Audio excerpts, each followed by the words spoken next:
성경 말씀 보겠습니다. 오늘의 말씀은 사도행전 14장 24절에서 26절의 말씀을 함께 보도록 하겠습니다. 시작. 알렉산드리아에서 난 아볼로라 하는 유대인이 에베소에 이르니 이 사람은 언변이 좋고 성경에 능통한 자라. 그가 일찍이 주의 도를 배워 열심으로 예수에 관한 것을 자세히 말하며 가르치나 요한의 세례만 알 따름이라. 그가 회당에서 담대히 말하기 시작하거늘 브리스길라와 아굴라가 듣고 데려다가 하나님의 도를 더 정확하게 풀어 이르더라. 아멘.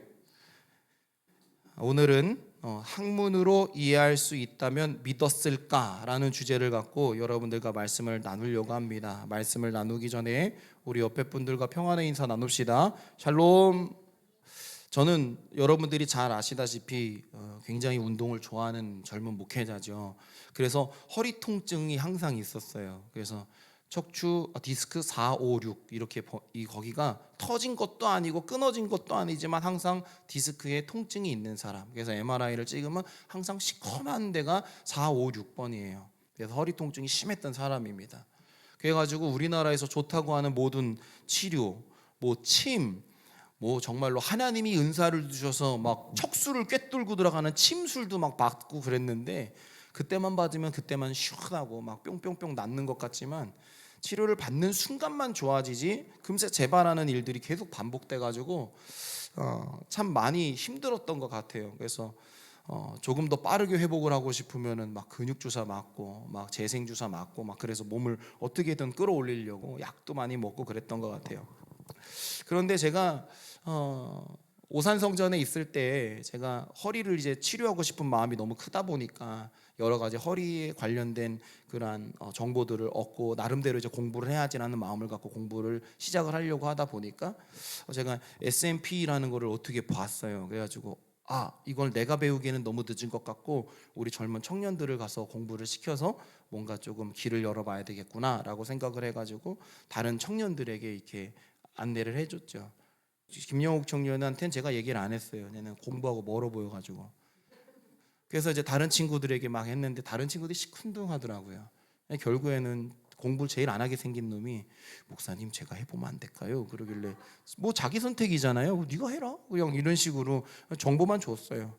단순하게 가가지고 등록을 하고 막 공부를 하는 모습을 보면서 얘가 이제 자격증을 취득하고 전문가 과정을 겪는 걸 이렇게 보면서 대견하다라는 생각이 들었어요. 그러면서도 저는 한편으로 이 친구에게 나를 좀 고쳐줘라는 말을 한 번도 한 적이 없거든요. 근데 제가 너무 최근에 허리가 한 3달 전부터 너무 안 좋으니까 저도 모르게 영욱이한테 좀 운동을 해야 되겠구나. 그래서 S&P를 제대로 접하기 시작했죠. 한 달 동안 너무 괴로웠습니다. 왜냐하면 도구를 제 몸에 댈 수가 없었고 손만 대도 비명을 지를 만큼 고통이 너무 심했어요. 그랬는데 지금은 주사를 사용하지 않아도 되고 약도 안 먹습니다. 그리고 예전처럼 똑같이 운동을 과하게 해도 괜찮습니다. 왜냐하면 어디가 문제인지를 정확하게 알았기 때문에 거기를 이제 도구를 대도 아픔이 없고 시원하고. 그래서 제 목양실을 오시면 여러분들이 깜짝 놀래 계시지만 바닥에 온통 도구입니다. 그래서 아침에 가면은 허리 보강하는 도구, 그다음에 아침에 올라가면 발바닥을 케어해주는 도구, 시간만 나면 머리를 해주는 도구, 바닥에 깔아놓고 온통 아침에 가서 기도하고 가가지고 그거 10분 하고 또 뭐 하고 계속 그러고 있어요. 그러다 보니까 금세 좋아졌어요. 자세를 취하지도 못했던 뻣뻣한 몸이었고 구르기 자체는 할 수가 없는 몸이었는데요. 지금은 구르기도 할 수 있고요. 자세도 점점 취해지고 있는 모습을 보면서 많이 회복되고 있구나. 제가 가장 두려웠던 거는 뭐냐 하면 자세가 힘든 것도 아니고 아무것도 두렵진 않았는데요. 통증이 너무 두려웠어요. 통증이 두려워가지고 자세를 취하지 못했고 도구를 못했어요. 저는. 그런데 이 통증에 자유로워지기 시작하니까 이 통증이 왜 유발했는지를 알고 그 유발한 부위 얘를 아프게 하는 그 주변 친구들을 하나씩 근육들을 건드리면서 회복되는 것을 보면서 이게 이렇게 하면 통증을 받아들여서 주변을 건드리니까 나아지네라는 것을 스스로 느끼면서 이제 이건 나는 이렇게 살아야 되겠구나. 그래서 아침 루틴이 되어버렸습니다. 저는 S&P에서 협찬을 받고 설교에 이렇게 지금 광고를 하는 게 아닙니다.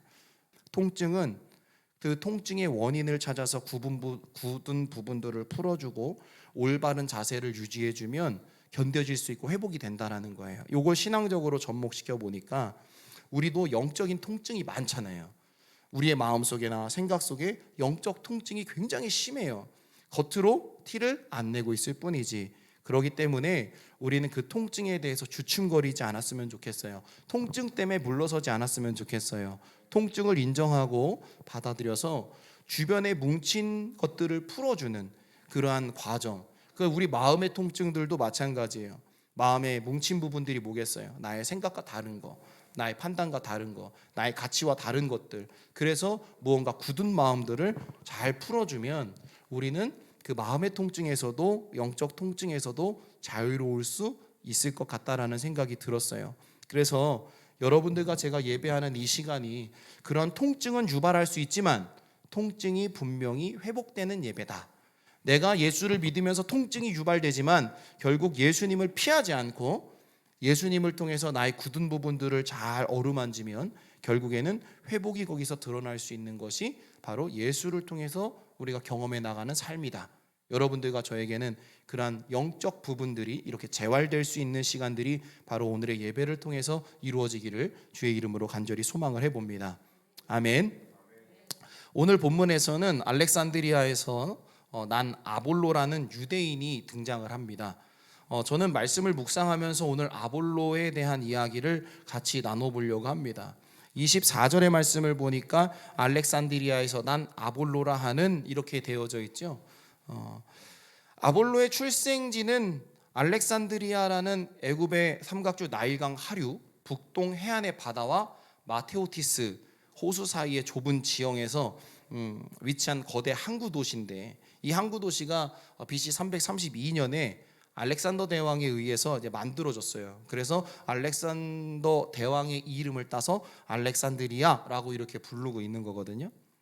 정치적으로 조금 머리가 아프지만 정치적으로 조금 이 시대의 정치를 잠깐 되돌아보면 이 도시는 프톨레미 왕조 치하에 있었어요.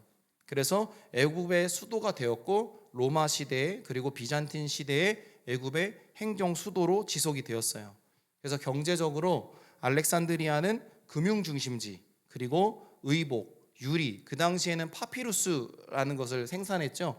파피루스를 생산하는 활기찬 생산 도시였어요. 사람들이 생산적으로 많이 모이는 곳은 무엇이 발달할까요? 여러 가지가 많이 발달하지만 거기는 문화도 발달할 수 있고 교육도 발달할 수밖에 없겠죠. 모든 것이 가장 번성한 시기였다라고 봐도 과언이 아닙니다.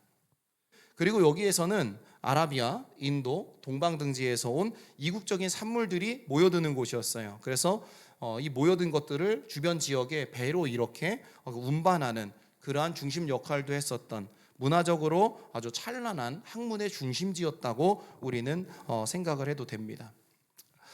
프톨레미 1세 또 혹은 2세 때의 박물관 및 수십만 개의 파피루스를 저서를 보유하고 있었던 도서관도 세워졌기 때문에 이 당시에 많은 학자들이 중심을 이루어서 많은 학문을 나눴어요.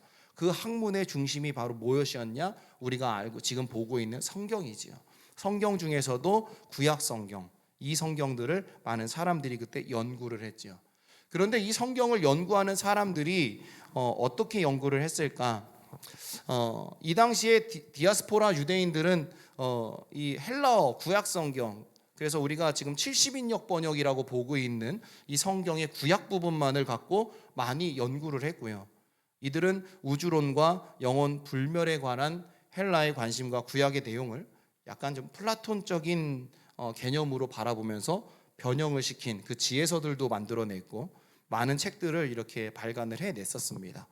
그래서 아테네의 철학하고 그리고 예루살렘의 종교를 종합해서 알렉산드리아의 유대인들이 그렇게 많은 연구들을 좀 나름대로 해왔었는데, 자, 그러한 결점을 보이고 있지만 그들이 이 성경을 연구하는 지적인 열심 그리고 선교적인 관심 그리고 전통적인 형식에서는 조금 벗어나기는 했지만 성경에 관한 진지함들, 이 모습들이 초기 헬라 그리스도교의 간접적으로 많은 영향을 주고 있었다라는 것이 그 시대의 흐름이었어요.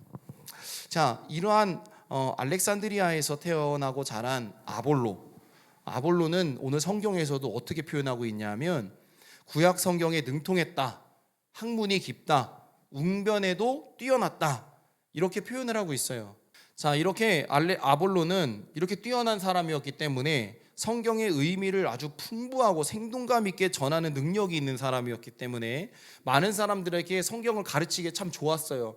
성경의 한 구절을 가르쳐도 많은 유대적인 관점과 또한 여러 가지의 많은 지식들을 통합해서 아주 재미난 이야기들로서 많은 사람들에게 귀를 열게 할 수 있는 능력이 있었던 사람이라는 것이지요. 아볼로에게는 이러한 알렉산드리아 출신의 유대인들이 갖는 현학적인 성향들이 조금 있었죠.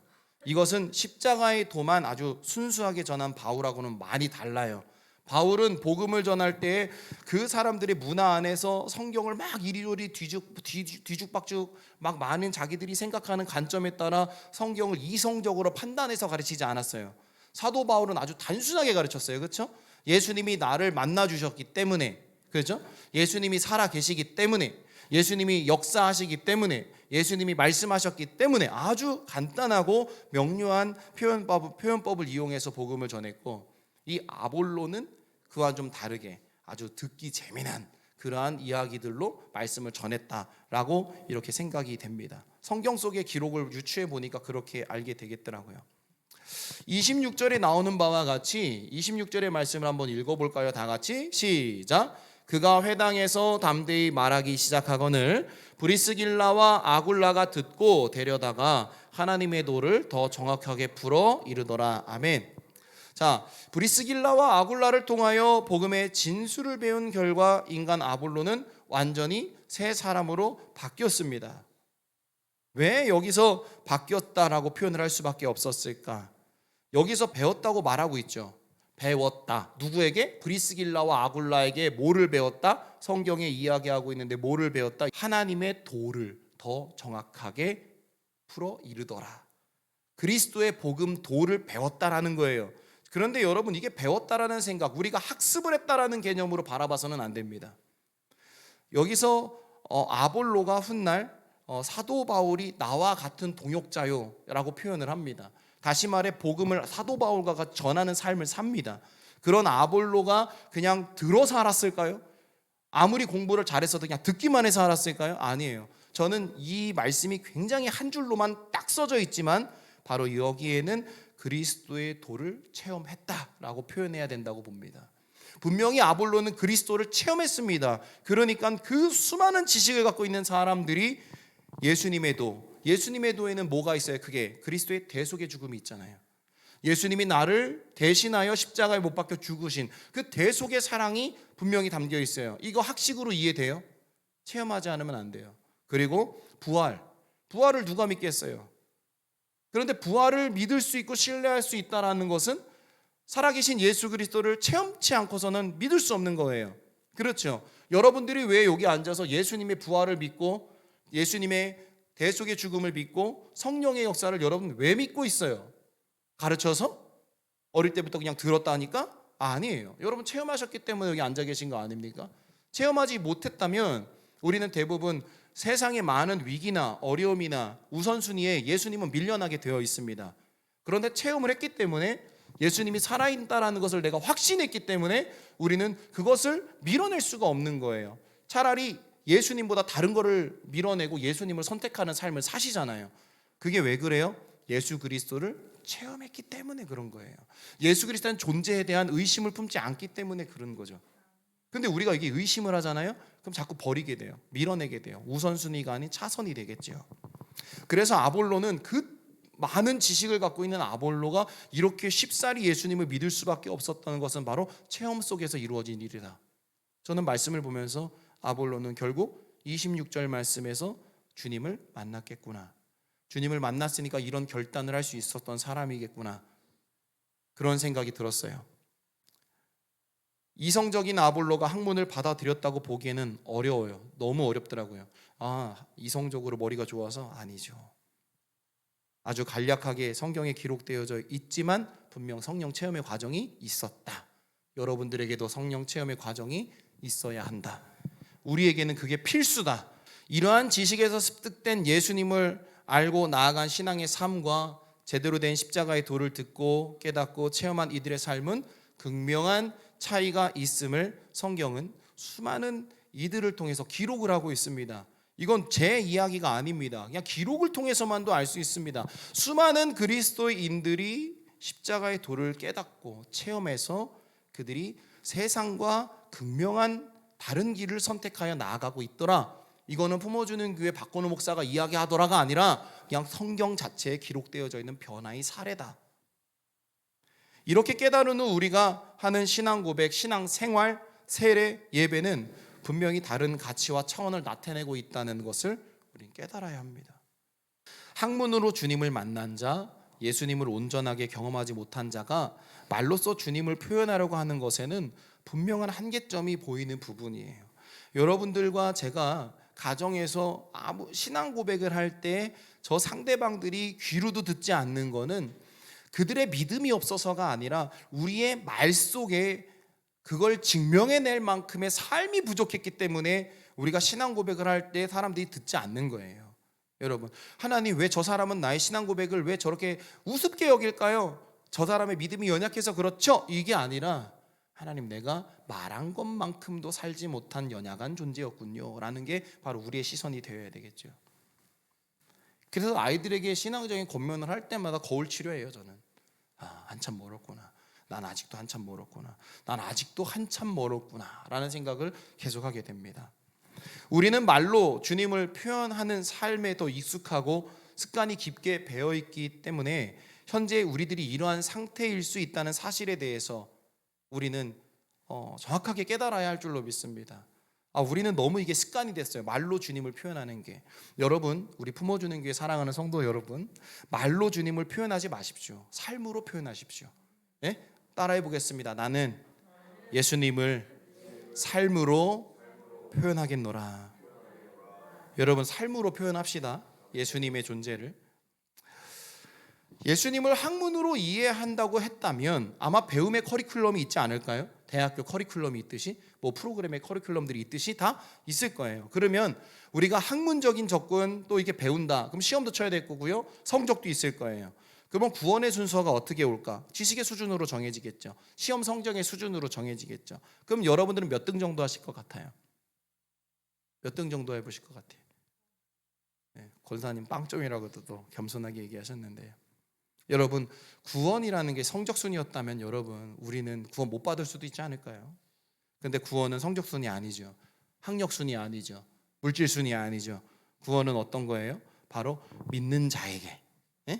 구원은 누구에게? 믿는 자에게. 그리고 더 우리는 한 차원 더 본다면 주님을 체험한 자에게, 성령을 체험한 자에게. 저는 이게 맞다고 봐요. 예수를 믿는 자는 표현을 할 수가 너무 간단해. 저 예수 믿어요. 저 크리스찬이에요. 이 말로는 누구나 표현할 수 있죠.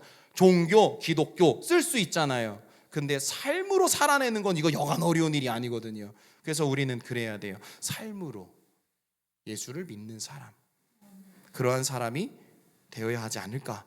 근데 주님이 말씀하셨어요. 로마서 10장 13절에 누구든지 주의 이름을 부르는 자는 뭐를 얻으리라? 구원을 얻으리라.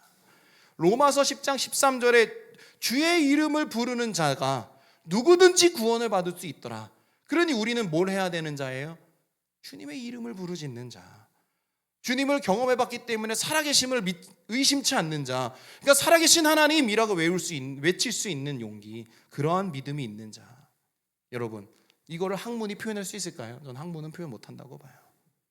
이 부분을 학문이 표현할 수 있을까? 못해요. 나의 주어진 상황에서 내가 주님을 부르짖을 때 주님을 만나는데 정말로 생각지 못한 상황에서 주님 만나더라고요. 정말로 생각지 못한 상황 속에서 주님의 손을 잡게 되더라고요. 정말로 막다른 길에서 주님을 찾게 되더라고요. 내 힘으로 안 되겠구나 포기하고 싶은 순간에 주님을 만나게 되더라는 거예요. 여러분, 포기하고 싶은 그 순간에, 길이 보이지 않는 순간에 이건 내 힘으로 안 되는구나 라고 자포자기하는 순간에 우리는 거기서 포기가 아니라 거기서 다시 누구를 부를 수 있는 주님, 그런데요 라고 주님을 부르짖을 수 있는, 그래서 포기하지 않는 그리스도인들이 되는 거. 주님은 포기할 생각이 없잖아요. 주님은 여기 계신 사랑하는 우리 모든 성도님들을 포기할 생각이 없으신 분인데 내가 주님의 손을 놨을 뿐이야. 추락이죠. 근데 주님은 날 잡고 있으니까 주님을 더 한 번만 내가 잡으면 돼요. 그렇죠? 주님이 잡으신 손을 이렇게 끊어내실 필요가 없다 이거예요.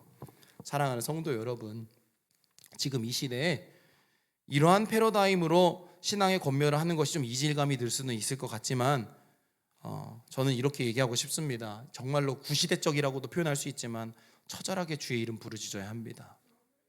생명을 걸고 각오를 하고 주님을 부르짖어야 합니다. 눈에 보이잖아요. 침몰해 가는 것들이. 눈에 보이잖아요. 깨지고 있는 것들이. 눈에 보이잖아요. 쪼개지고 있는 그 모든 수많은 것들이. 그렇기 때문에 뭐로 이거를 세울 수 있다고 보십니까? 뭐로 이걸 세울 수 있다고 봐요? 저는 여기에 예수의 권능이 아니면 하나가 될 수가 없다고 봐요. 우리는 정말로 깨어 있어야 됩니다. 예수가 주시는 지혜로 세상을 봐야 합니다. 그래야 편가르다가 끝나는 게 아니라 진리를 찾아가는 것이지, 자꾸만 우리가 그러한 편만 가르다 보면 여러분 평생 편 가르다 끝납니다. 가위바위보 내 편, 가위바위보 네 편, 이것만 하다 끝나요. 길이 안 보이지요. 그런데 이것들을 조금 내려놓고 본질을 먼저 본다면 여러분 분명히 살아난다고 저는 생각해요. 왜? 예수님은 본질을 본 모든 민족을 세우셨으니까. 우리가 지금 하고 있지만 성경 많이 본다고, 성경 클래스 오래 했다고, 뭐 책 많이 띄었다고, 큐티 오래 했다고 믿으면 좋은 거 아니에요. 성경적으로 기독교적인 지식이 쌓이긴 하죠. 그런데 이게 구원의 척도는 절대 아니에요. 여러분, 구원의 척도가 절대 아니더라. 예수님을 학문으로 이해하지 마십시오. 삶에서 경험하십시오.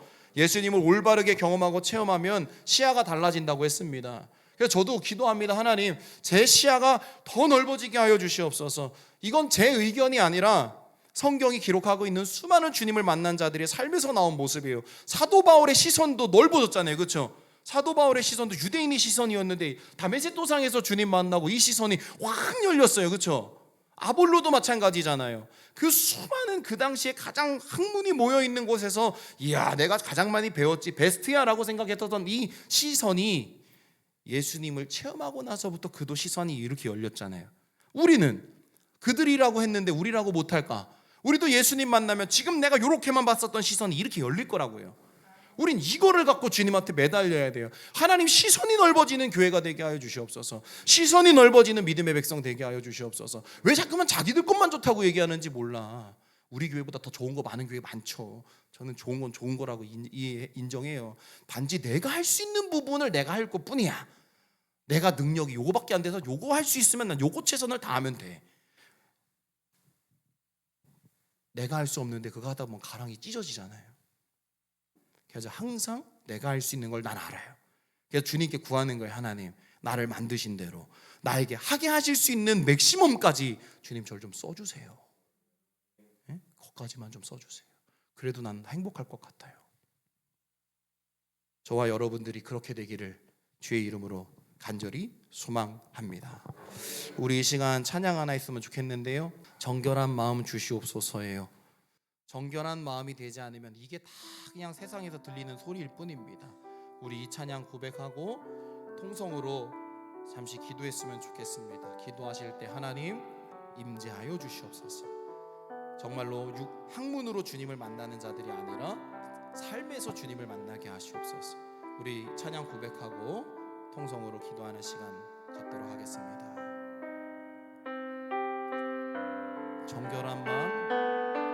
정결한 마음 주시옵소서. 오 주님, 정직한 영을 새롭게 하소서. 다시 한번 고백합니다. 정결한 마음 주시옵소서. 오 주님, 정직한 영을 새롭게 하소서.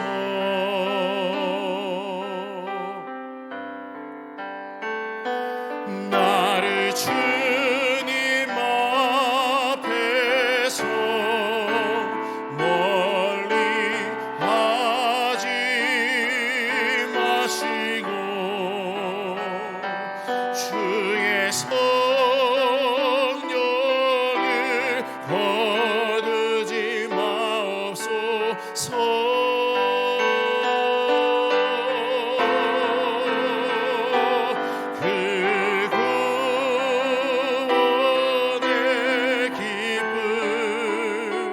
다시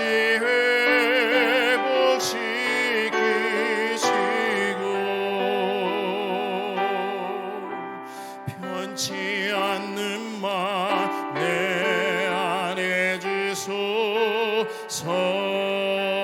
나를 주님 앞에서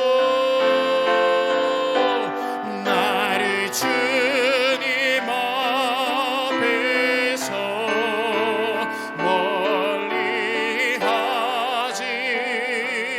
마시고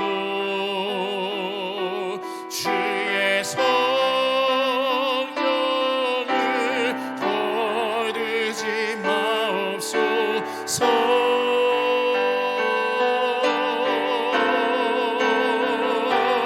그 구원의 기쁨 다시